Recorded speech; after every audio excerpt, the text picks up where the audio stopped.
एक बार थे 3 दोस्त माधुरी, नव्या और गीता जो बैठकर बातें कर रहे थे। अचानक से वहाँ पर एक कंगन बेचने वाला आया। कंगन, रंग बिरंगे कंगन। सब खुश हो गए और कंगन वाले के पास चल उठे। पर माधुरी उदास थी क्योंकि उसके पास कंगन खरीदने के पैसे नहीं थे। नव्या और गीता ने देखा कि माधुरी निराश थी तो उसके पास मुड़कर वापस गए और पूछा कि क्या हुआ। नव्या, मेरे पास कंगन के लिए पैसे नहीं है। कोई नई बात है क्या? तुम तो हमेशा यही कहती हो। अरे माधुरी, बुरा मत मानो, धीरे धीरे पैसा जमा कर कर तुम बाद में भी खरीद सकती हो। मैं भी उसी समय खरीदूंगी। चलो, जब तक तुम्हारे पैसे जमा नहीं हो जाते हम इंतजार करेंगे। माधुरी ने अपनी सहेलियों को अलविदा किया और घर की ओर चल पड़ी। घर पर उसकी माँ ने देखा कि उसका मन कुछ ठीक सा नहीं लग रहा था। क्या हुआ मेरी बच्ची? माँ, बाजार में एक कंगन वाला आया था। सब लोगों ने खुशी से कंगन खरीदे। अगर हमारे पास काफी पैसे होते तो आप भी मेरे लिए खरीदते ना। हाय मेरी बच्ची, चिंता मत करो। तुमको पता है असली धन क्या होता है? एक दयालु दिल और दूसरों की मदद करना, और इससे हम कुछ भी पा सकते हैं। ठीक है बेटा।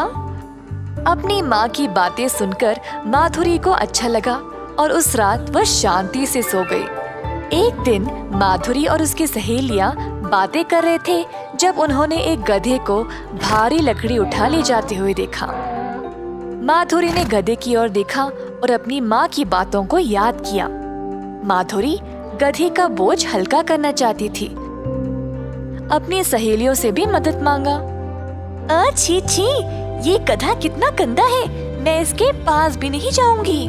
माफ करना माधुरी, मेरे कपड़े नए हैं तो मैं नहीं आ सकती। माधुरी ने अब गधे की मदद अकेले ही करने का निर्णय लिया।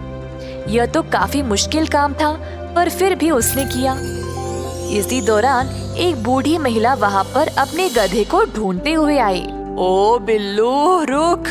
बिल्लू, मैं तेरे पीछे और नहीं दौड़ सकती। बूढ़ी महिला को पता नहीं था कि गधा एक ही जगह खड़ा हुआ था। जब वह पास आई तो उसने माधुरी को गधे के पास देखा। अरे बेटी, कौन हो तुम? अम्मा जी, मैंने आपके गधे को अकेले इतना भार लेकर चलते हुए देखा तो बस मैंने थोड़ा सा बोझ हल्का कर दिया गधे की मदद करने के लिए।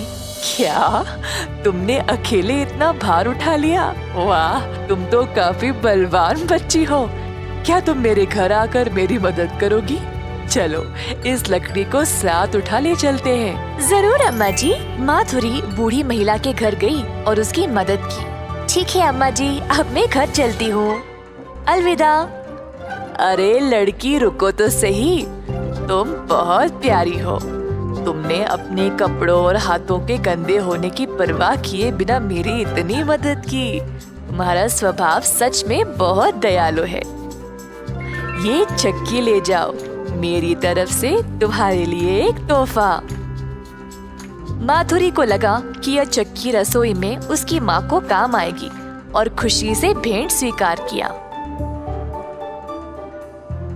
प्यारी बच्ची, यह कोई साधारण चक्की नहीं है, ये जादुई चक्की है। इस चक्की से तुम कोई भी खाने की चीज पा सकते हो और केवल तुम ही इसको रुको रुको कहकर रोक सकती हो। की बातें सुनी और वहाँ से चली गई। घर जाकर अपनी माँ को सब कुछ बताया। माधुरी की माँ उत्सुक थी चक्की के जादू को देखने के लिए। गिरक कर बोली, ओ जादुई चक्की, हमें खाने के लिए चावल दे दो।